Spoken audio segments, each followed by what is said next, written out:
Hello friends, எல்லாருக்கும் வணக்கம். போர்டில் எழுதி வச்சிருக்க 2 திங்ஸ் அப்படின்ட்டு, அப்போது 2 முக்கியமான விஷயத்தை இன்றைக்கி நான் உங்களுக்கு சொல்லிக் கொடுக்க போகிறேன். சரிங்களா? இது நம்மளோட எவ்ரிடே கம்யூனிகேஷனுக்கு நம்ம அதிகமாக யூஸ் பண்ணுறது. அதனால் கரெக்டாக கவனிச்சிட்டே வாங்க. நான் சொல்கிற அந்த பேட்டர்ன் எப்படி ஒர்க் ஆகுது, எந்த பேட்டர்னில் யூஸ் பண்ண போகிறோம், அப்படி எல்லாத்தையுமே நான் கரெக்டாக சொல்லி தரும்போது கவனிங்க. ஓகே? அப்போ நான் எக்ஸாம்பிள்ஸ் பண்ண நீங்கள் ஆன்சர் சொல்லிகிட்டே வாங்க. ரைட்? இது ஆல்ரெடி உங்களுக்கு தெரிஞ்சது தான். கொஞ்சம் ஒரு ஆல்ட்ரேஷன் பண்ண போகிறோம். நீங்கள் மறுபடியும் உங்களுக்கு தெரிஞ்ச சென்டென்ஸை அடுத்த லெவலுக்கு எடுத்துகிட்டு போகிறீங்க, அவ்வளோதான். சரிங்களா? ஸோ வீடியோ ஸ்கிப் பண்ணாமல் பாருங்கள். அண்ட் நம்ம சேனலுக்கு இதை ஃபஸ்ட் டைம் வந்திருக்கீங்கன்னா சேனலை சப்ஸ்கிரைப் பண்ணிக்கோங்க, பெல் பட்டனை கிளிக் பண்ணி வச்சுக்கோங்க. அப்போ தான் நாங்கள் போடுற வீடியோஸ் உங்களை தொடர்ந்து வந்து சேரும். ஓகே, நம்ம டிலே இல்லாமல் வீடியோக்குள்ளே போயிடலாம். இப்போ நல்லா கவனிங்க. இது வரைக்கும் நான் நடத்தின இந்த வீடியோஸ் எல்லாம் உங்களுக்கு நல்லா புரிஞ்சுதா? அப்படி புரிஞ்சுது அப்படின்னா ஒரு லைக் போடுங்க. இப்போ நான் சென்டென்ஸ் சொன்னேன்ல, இதை நல்லா கவனிக்கணும் நீங்கள். அதுக்கு தான் நல்லா கவனிங்கன்னு சொன்னேன். இது வரைக்கும் நான் நடத்தின வீடியோஸ் எல்லாம் உங்களுக்கு நல்லா புரிஞ்சுதா? அப்படி புரிஞ்சிருந்தா லைக் போடுங்கன்னு சொன்னேன். இப்போ நான் என்ன சொன்னேன் அப்படின்னா, ஒரு விஷயம் நான் பண்ணியிருக்கேன் அப்படின்னா இன்னொன்று நான் உங்களை பண்ண சொல்கிறேன். கரெக்டுங்களா? அப்போது நம்ம தமிழ் என்ன சொல்லுவோம் அப்படின்னா, அப்படின்னா அப்படின்னுங்கிற ஒரு வார்த்தை யூஸ் பண்ணுவோம். இதை கரெக்டாக தூய தமிழில் சொல்ல போனால், அப்படி என்றால் பசிக்குதா அப்படின்னா சாப்பிடு, புரிஞ்சுதா அப்படின்னு ஆன்சர் எழுது. அப்படி என்றால் அதை தான் அப்படின்னா நம்ம சொல்கிறோம். இது ஒன்று. ரெண்டாவது, அதை அப்படியே நெகட்டிவாக சொல்லுவோம். புரிஞ்சுதா, இல்லைனா கேளு என்கிட்ட, சாப்பிட்டியா, இல்லைனா போய் சாப்பிடு அப்படின்னு சொல்லுவோம்ல. அப்போது இல்லைனா இல்லாட்டி இல்லாவிட்டால், அப்படின்னா இல்லாட்டி அப்படி என்றால், இந்த வார்த்தையை தான் நம்ம என்ன பண்ண போகிறோம், இன்றைக்கி பார்க்க போகிறோம். அதுதான் நான் 2 விஷயம் அப்படின்னு எழுதி வச்சுருக்கேன். 2 திங்ஸ். ஓகே, ஒன்று அப்படின்னா, ஓகே, நம்மளோட வழக்கு தமிழ், இல்லாட்டி அப்படி என்றால். ஓகே, அப்படி என்றால் உனக்கு எழுத தெரியுமா? தெரியும். அப்படி என்றால் எழுது. ஓகே, உங்கள்கிட்ட காசு இருக்கா? இல்லை. அப்போ இல்லாட்டி அப்படின்னா இல்லை என்றால். இல்லை என்றால் நான் தரேன் உனக்கு, இல்லை என்றால் நான் தருகிறேன். அந்த மாதிரி நம்ம சொல்லுவோம், பார்த்தீங்களா? இதைத்தான் நம்ம இன்றைக்கி பார்க்க போகிறோம். ரொம்ப முக்கியமான ஒரு வார்த்தை. சரிங்களா? இப்போ என்ன அப்படின்னா, இந்த அப்படின்னா அப்படி என்றால் அப்படிங்கிறதுக்கு நாம் ஆங்கிலத்தில் யூஸ் பண்ணக்கூடிய வார்த்தை இஃப் ஸோ. அவ்வளோதான், வேறு எதுவுமே இல்லை. இஃப் ஸோ அதோடு என்ன பண்ணிக்கணும்னா நீங்கள் நிறுத்திக்கணும். அதுக்கப்புறம் நம்ம வேறு வார்த்தைகள் போட வேண்டியது இருக்கும். அதையும் நான் சொல்கிறேன் அப்படின்ட்டு. இல்லாட்டி அப்படின்னு சொல்கிறோம் அப்படின்னா அதே இஃப் தான், ஆனால் நாட் அப்படிங்கிற வார்த்தை மட்டும் நம்ம போடுறோம் பாருங்கள். இஃப் நாட், அவ்வளோதான். சரி, இப்போ என்னென்னா, உங்களுக்கு நார்மலாகவே இஃப் கிளாஸில் ஃபஸ்ட்டு ரூல் தெரியுமா தெரியாதா? நான் கேட்குறதே தப்பு, ஏன்னா எல்லாத்துக்கும் தெரியும். அப்போது அதே இஃப் கிளாஸோட ஒரு வேரியேஷனில் தான் நம்ம இந்த சின்ன ஃப்ரேஸ் மட்டும் பார்த்துக்குறோம். ஓகே, அங்கே என்ன பண்ணுவோம், இஃப் கிளாஸு கூட ஒரு கம்ப்ளீட் சென்டென்ஸ் எழுதி ஃபுல் மீனிங்கை நம்ம டிரைவ் பண்ணுவோம். இங்கே அப்படி கிடையாது. முன்னாடி ஒரு சென்டென்ஸ் வருது, அதற்கடுத்து பின்னாடி ஒரு சென்டென்ஸ் வருது. அதே மாதிரி இதற்கு முன்னாடி ஒரு சென்டென்ஸ், பின்னாடி ஒரு சென்டென்ஸ், அவ்வளோதான்.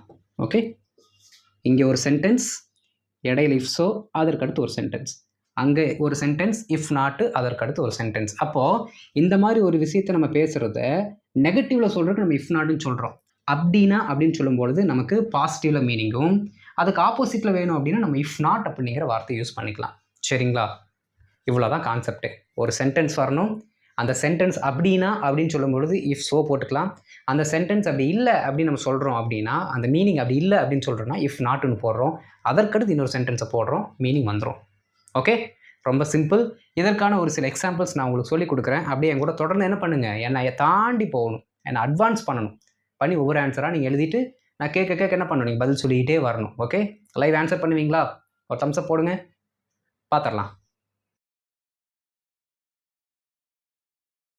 இப்போ ஃபஸ்ட்டு ஒரு சில எக்ஸாம்பிள்ஸ் கொடுத்துருக்கேன். எதுக்கு? இஃப் ஸோ அப்படிங்கிற வார்த்தைக்கு. நீங்கள் நல்லா கவனிக்கணுங்க. இந்த இஃப் ஸோவாக இருக்கட்டும், இல்லாட்டி இஃப் நாட்டாக இருக்கட்டும், மேக்ஸிமம் நம்ம கேள்விக்கு தான் யூஸ் பண்ணுவோம். ஒரு கேள்வி கேட்டுட்டு அப்படின்னா அப்படின்னு சொல்லிட்டு அடுத்த கேள்வியோ இல்லாட்டி அடுத்த சென்டென்ஸோ நம்ம சொல்லுவோம். அப்போ மேக்ஸிமம் கேள்விக்கு நம்ம யூஸ் பண்ணுவோம். ஒரு சில சமயங்களில் சாதா சென்டென்சஸ்க்கும் யூஸ் பண்ணுவோம். பட் மேக்ஸிமம் கொஷினுக்கு. அதை ஃபஸ்ட்டு நாம வச்சுக்கோங்க. சரிங்களா? ஏன்னா அந்த மாதிரி தான் உங்களுக்கு சென்டென்ஸ் வருது. ரைட்? ஸோ நம்மளோட ஃபார்முலா என்ன? சென்டென்ஸு, அடுத்து இஃப் ஸோ அப்படிங்கிற வார்த்தை, அதற்கு அடுத்து ஒரு சென்டென்ஸ். பாருங்கள் எக்ஸாம்பிள்ஸ் என்னென்ன கொடுத்துருக்கேன் அப்படின்ட்டு. களைப்பாக இருக்கிறாயா அப்படின்னா ரெஸ்ட் எடு, ஓய்வெடு சொல்லுவோமா இல்லையா? நம்ம ஃப்ரெண்டாக இருக்கட்டும், இல்லாட்டி நம்ம வீட்டில் யாராவது இருக்கட்டும், நம்ம என்ன சொல்லுவோம், ரொம்ப டயர்டாக இருக்க மாதிரி தான் நம்ம கேட்போம். என்னடா ரொம்ப டயர்டாக இருக்கா? கேட்போமா இல்லையா? நான் இப்போ உங்களே பார்த்து நான் சொல்கிறேன், என்னங்க ரொம்ப டயர்டாக இருக்குங்களா?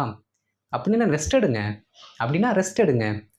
சொல்கிறது கரெக்டாக தான் இருக்குது. அப்போ இதை வந்து நம்ம வழக்கமாக என்ன பண்ணுறோம், தமிழில் சொல்லக்கூடிய ஒரு சென்டென்ஸ். அப்போ இதற்கான பேட்டர்னும் நம்ம தெரிஞ்சு வச்சுக்கணும். சரிங்களா? பாருங்கள், களைப்பாக இருக்கிறாயா? அப்போ என்ன பண்ணுறோம் அப்படின்னா, களைப்பாக இருத்தல் அப்படிங்கிறது ஒருத்தருடைய நிலை. ஹாப்பியாக இருக்கிறது ஒருத்தரோட நிலை, சோகமாக இருப்பது ஒருத்தரோட நிலை. அப்போ ஒருத்தரோட நிலை, ஒரு பொசிஷனை பற்றி கேட்குறோம் அப்படின்னா 100% நம்ம பி வேர்பை போட்டு தான் கேட்போம். கரெக்டுங்களா? ரைட்டு. களைப்பாக இருக்கிறாயா, இருக்கிறாயா, களைப்பாக இருக்கிறாயா அப்படின்னு நம்ம யார்கிட்ட கேட்போம்? நமக்கு ஆப்போசிட்டில் இருக்க பர்சன் கிட்ட கேட்போம். அப்போ நமக்கு ஆப்போசிட்டில் இருக்க பர்சனை நம்ம என்னன்னு சொல்லுவோம்? யூ அப்படின்னு சொல்லுவோம். கரெக்டுங்களா? கரெக்டு. அப்போ களைப்பாக இருக்கிறாயா அப்படிங்கிற இந்த பர்டிகுலர் கேள்வியில் யூ அப்படிங்கிற ப்ரொனவுன் தான் இருக்குது. சரிங்களா? பாருங்கள், களைப்பாக இருக்கிறாயா எப்படி கேட்கலாம்? Are you feeling tired?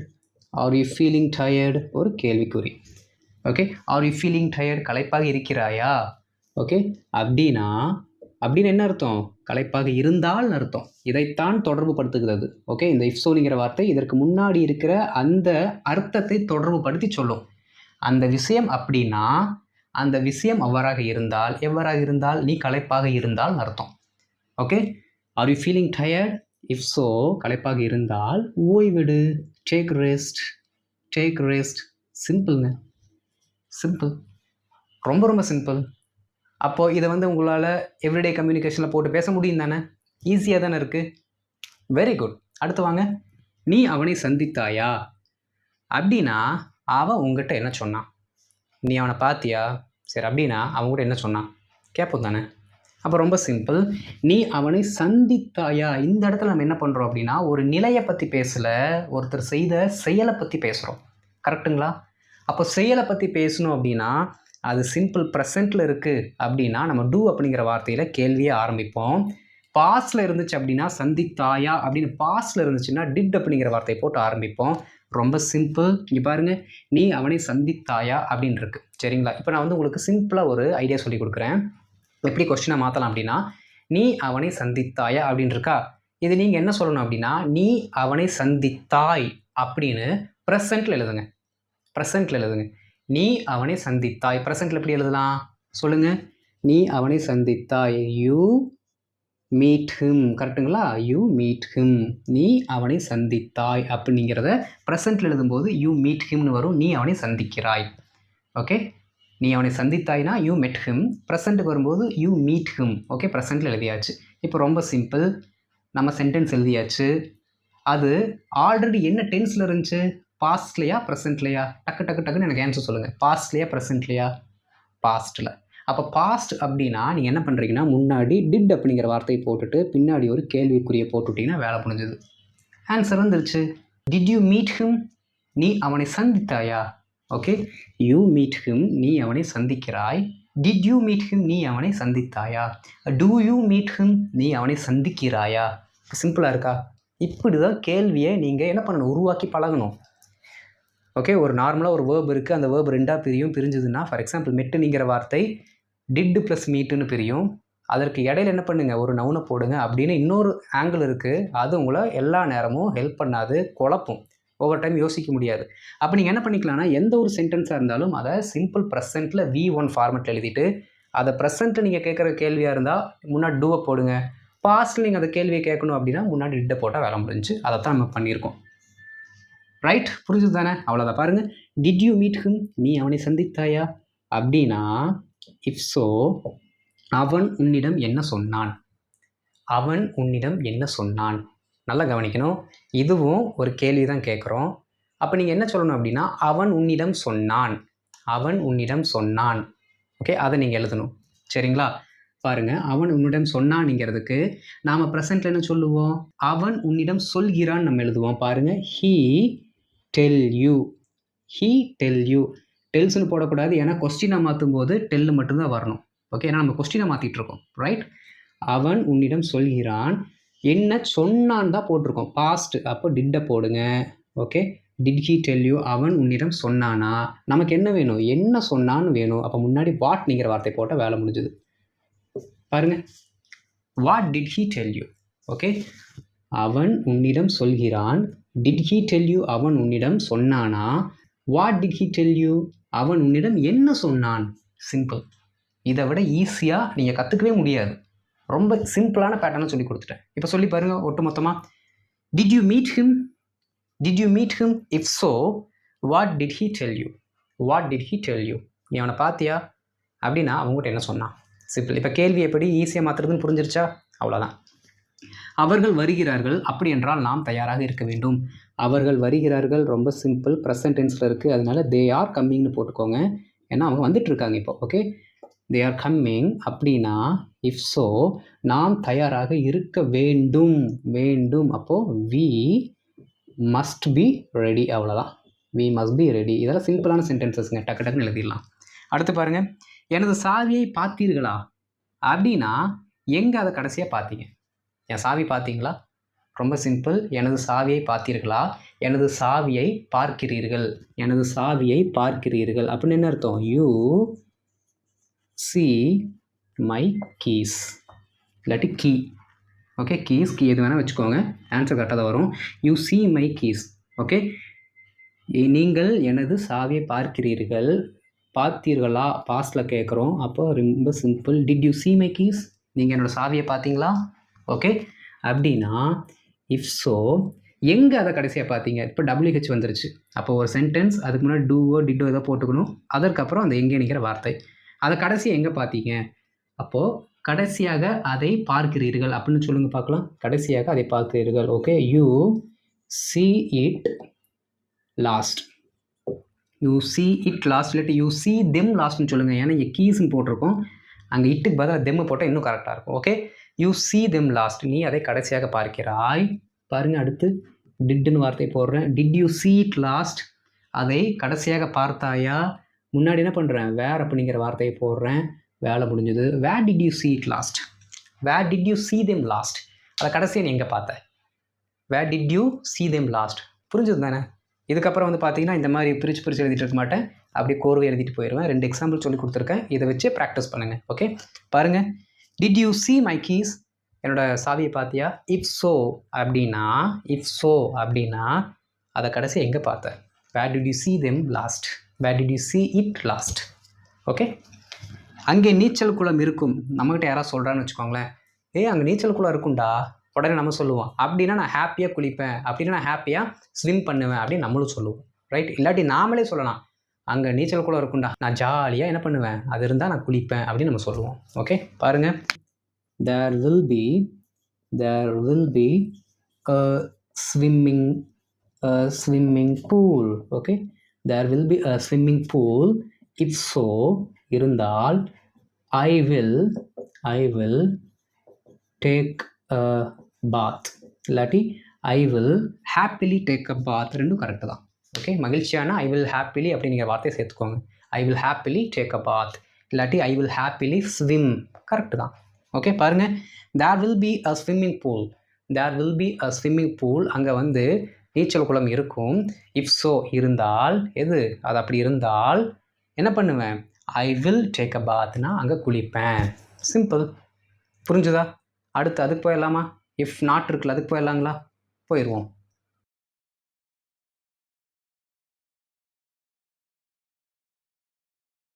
இப்போ அடுத்த செட் ஆஃப் எக்ஸாம்பிள்ஸ். ஓகே, இதை கடன்னு முடிச்சிடலாம். என்ன? இல்லாட்டி அப்படிங்கிற வார்த்தைக்கு நம்ம பார்த்தோம். 2 வார்த்தையை நம்ம யூஸ் பண்ணலாங்க. ஆனால் இன்றைக்கி நான் வந்து அந்த ப்ரீவியஸ் ஸ்லைடில் இருக்க அந்த வார்த்தையோட கனெக்ட் ஆகிற மாதிரி இஃப் சோக்கு இஃப் நாட் சொல்லி கொடுத்தேன். ஆனால் இதற்கு இன்டர்சேஞ்சபிளாக இருக்க இன்னொரு வார்த்தை இருக்குது, அதர்வைஸ். அந்த வார்த்தையை நீங்கள் யூஸ் பண்ணிக்கலாம். ஓகே, இஃப் நாட்டுக்கு பதிலாக அதர்வைஸ் போட்டு நீங்கள் யூஸ் பண்ணாலும் சேம் மீனிங் தான், எந்த மாற்றமும் வராது. ஓகே, மாற்றி ப்ராக்டிஸ் பண்ணுங்கள். பாருங்கள், உன்னிடம் பணம் இருக்கிறதா? இல்லாட்டி நீ வராத. உன்னோட பணம் இருக்கா? இல்லாட்டி நீ வராதரா அப்படின்னு நம்ம வழக்கு தமிழில் சொல்லுவோம். ரொம்ப சிம்பிள். உன்னிடம் பணம் இருக்கிறதா? ஒருத்தர்கிட்ட இருக்க ஒரு பொருளை வந்து நம்ம கேட்குறோம், உங்கள்கிட்ட அது இருக்குதா இல்லையா அப்படின்ட்டு. அப்போ ஒருத்தர்கிட்ட பொருள் இருக்கிறது அப்படின்னு சொல்லும்போதே நம்ம ஹேவ் அப்படிங்கிற வார்த்தை தான் யூஸ் பண்ணுவோம். இப்போ என்ன பண்ண போகிறோன்னா, உன்னிடம் பணம் இருக்கிறதா அப்படின்னு நம்ம ப்ரெசண்ட்டாக கேட்குறோம். அப்போ ரொம்ப simple. do you have money? do you have money? இல்லாட்டி if not நீ வராத. Okay, please don't come. அவ்வளோதான். பாருங்கள், do you have money? உங்கள்கிட்ட பணம் இருக்கா? if not இல்லாட்டி வராத. டோன்ட் கம்னே சொல்லலாம், இருந்தாலும் ப்ளீஸ் டோன்ட் கம் அப்படின்னு சொல்லிட்டோம் அப்படின்னா இன்னும் கொஞ்சம் பொலைட்டாக இருந்துக்கும். வர வேணான்னு சொல்கிறோம், அதுவே ரூடு தான், அதே கொஞ்சம் பொலைட்டாக சொல்கிறோம், அவ்வளோதான். Okay, do you have money? If not, please don't come. Do you have money? If not, please don't come. Okay, நான் உங்களுக்கு அழைக்கிறேன், இல்லாட்டி நீங்கள் எனக்கு கூப்பிடுங்க. நான் உங்களை கூப்பிட்றேன், இல்லாட்டி நீங்கள் எனக்கு கூப்பிடுங்க. நான் உனக்கு அழைக்கிறேன், I will call you. I will call you. If not, you call me. நீ எனக்கு கூப்பிடு, நீ எனக்கு கூப்பிடு. You call me. ஓகே, பாருங்க, I will call you. If not, you call me. I will call you. If not, you just call me. Okay, ஜஸ்ட்ங்கிற வார்த்தையை கூட நீங்கள் ஆட் பண்ணிக்கலாம். I will call you. If not, you just call me. Okay, அவர் தான் என்னை காப்பாற்றினார், இல்லாட்டி இன்னைக்கு நான் இல்லை. அவர் தான் என்னை காப்பாற்றினார், இல்லாட்டி நான் இன்னைக்கு இல்லை. ரொம்ப சிம்பிள். அவர் தான் என்னை காப்பாற்றினார் என்ன சொல்கிறோம், அந்த பர்டிகுலர் பர்சனுக்கு எக்ஸ்ட்ரா இன்ஃபர்மேஷனை கொடுக்குறோம். ஓகே, அப்போது இந்த இடத்துல நம்ம ரிலேட்டிவ் ப்ரொனவுன் வச்சு தான் என்ன பண்ண முடியும்னா அந்த சென்டென்ஸ் எழுத முடியும். பாருங்கள், அவர் தான் என்னை காப்பாற்றினார் அப்படின்னா he is the one. He is the one என்ன பண்ணார், என்னை காப்பாற்றினார். who saved me. Okay, who saved me, full stop. He is the one who saved me. அவர் தான் என்னை காப்பாற்றினார், இல்லாட்டி if not, இன்று நான் இல்லை. Okay, I am not alive today. அவ்வளோதான், I am not alive today. இந்த சென்டென்ஸ் எல்லாம் பார்த்து வச்சுக்கோங்க. இங்கே பாருங்கள், நான் இன்னைக்கு இல்லை, I am not alive today அப்படின்னா நான் இன்னைக்கு உயிரோடு இல்லை அப்படின்னு அர்த்தம். இந்த மாதிரி சென்டென்ஸ் எல்லாம் பார்த்து வச்சுக்கணும். அப்போ தான் இந்த எவ்ரிடே கம்யூனிகேஷனில் நீங்கள் மற்ற டைமில் பேசும்பொழுது வேறு ஏதாவது சினாரியோ வந்தாலும் இந்த மாதிரி சென்டென்ஸ் உங்களுக்கு தெரிஞ்சிருந்து என்ன பண்ணிக்கலாம், பேசிக்கலாம். நல்லா கவனிக்கணும், நாம் இங்கே பார்க்குற எக்ஸாம்பிள்ஸ் எல்லாம் இந்த பேட்டர்ன் கூடயே தான் வருமானா வராது. ஓகே, இங்கே இருக்க சென்டென்ஸை நமக்கு தேவையான மாதிரி எந்த இடத்துல வேணாலும் போட்டு பேசிக்கலாம். ஏன்னா லாங்குவேஜ் அப்படிங்கிறதே ஒரு ஃப்ளெக்சிபிள் ஒன்று தான். ரைட், பாருங்கள், he is the one who saved me. He is the one who saved me. If not, I am not alive today. If not, I am not alive today. Right? வழிமுறைகளை புரிந்து கொண்டீர்களா, இல்லாட்டி திரும்ப கேளுங்கள். புரிஞ்சிருச்சா, இல்லாட்டி திரும்ப என்கிட்ட ஒரு டைம் கேளுங்க அப்படின்னு நம்ம சொல்கிறோம்.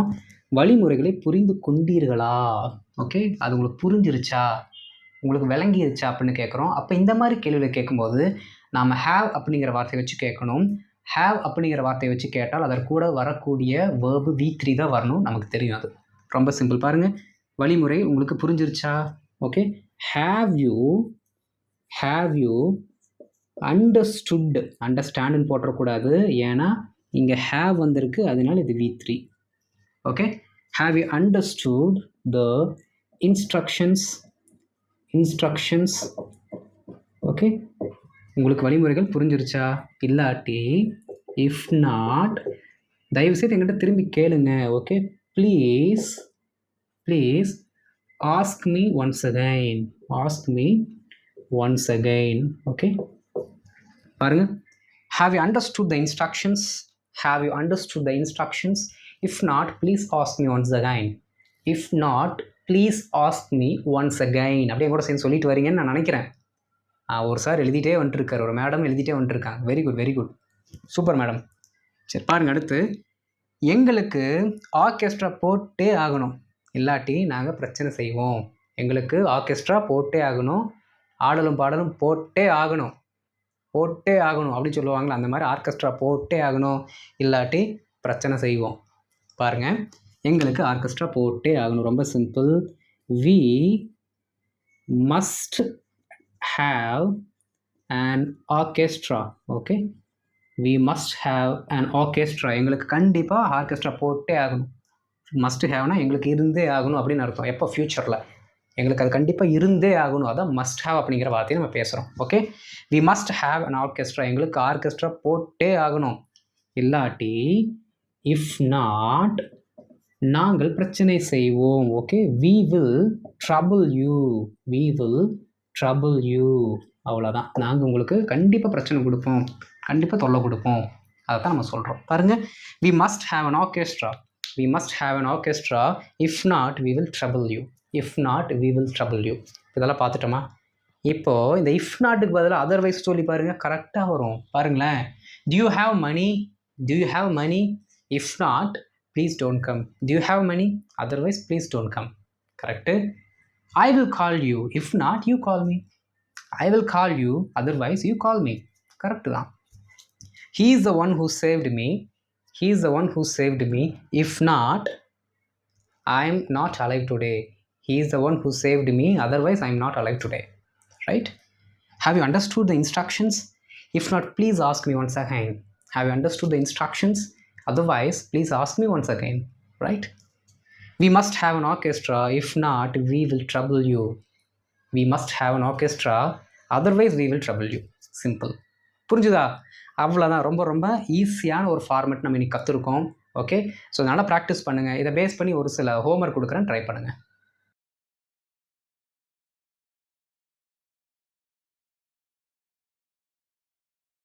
ஒரு சில ஹோம்ஒர்க் பாருங்கள். உனக்கு பாட தெரியுமா அப்படின்னா ஒரு நல்ல பாட்டு பாடு. நான் உன்னை நேற்று தேட்டரில் பார்த்தேன் அப்படின்னா நீ நேற்று காலேஜுக்கு போகலை. அப்படின்னா நேற்று நீ காலேஜுக்கு போகலை. அவன் ஒழுங்காக விளையாடல. இல்லாட்டி அவன் ஜெயிச்சிருப்பான் உடாவ் அப்படிங்கிற வார்த்தை போட்டு எழுதுங்க. ஓகே, கடை இன்னும் திறந்து இருக்கிறதா? கடை இன்னும் திறந்துருக்கா அப்படின்னா அங்கே போய் சாப்பிட்லாம். இல்லாட்டி அம்மா தான் சமைக்கணும். ரொம்ப சிம்பிள் தானே. ஒரே சென்டென்ஸில் இஃப் நாட்டும் கொண்டு வந்துட்டு இஃப் ஸோவும் கொண்டு வந்துட்டோம். ட்ரை பண்ணுங்கள், ஈஸி தான். சரிங்களா? ரைட்டு. ஸோ இதற்கான ஆன்சர்ஸ் எழுதி கமெண்ட்டில் போடுங்க. நான் பார்த்துட்டு உங்களுக்கு ரிப்ளை பண்ணுறேன். அண்ட் இந்த வீடியோ உங்களுக்கு பிடிச்சிருந்துச்சுன்னா மறக்காமல் லைக் பண்ணிவிட்டு ஷேரும் பண்ணிடுங்க. And at the same time இதான் நம்ம சேனலுக்கு நீங்கள் ஃபஸ்ட் டைம் வந்திருக்கீங்கன்னா நம்ம சேனலை மறக்காமல் சப்ஸ்கிரைப் பண்ணிட்டு பெல் பட்டனை கிளிக் பண்ணி வச்சுக்கோங்க. அப்போ தான் நான் போடுற இந்த மாதிரி இன்ட்ரெஸ்டிங்கான முக்கியமான டாபிக்ஸ் உங்களை சரியான நேரத்திற்கு வந்து சேரும். ஓகே, அடுத்த வீடியோவில் சூப்பரான ஒரு வீடியோவில் பார்க்குறேன். அது வரைக்கும் இதை நல்லா ப்ராக்டிஸ் பண்ணிட்டுருங்க. Okay, thank you.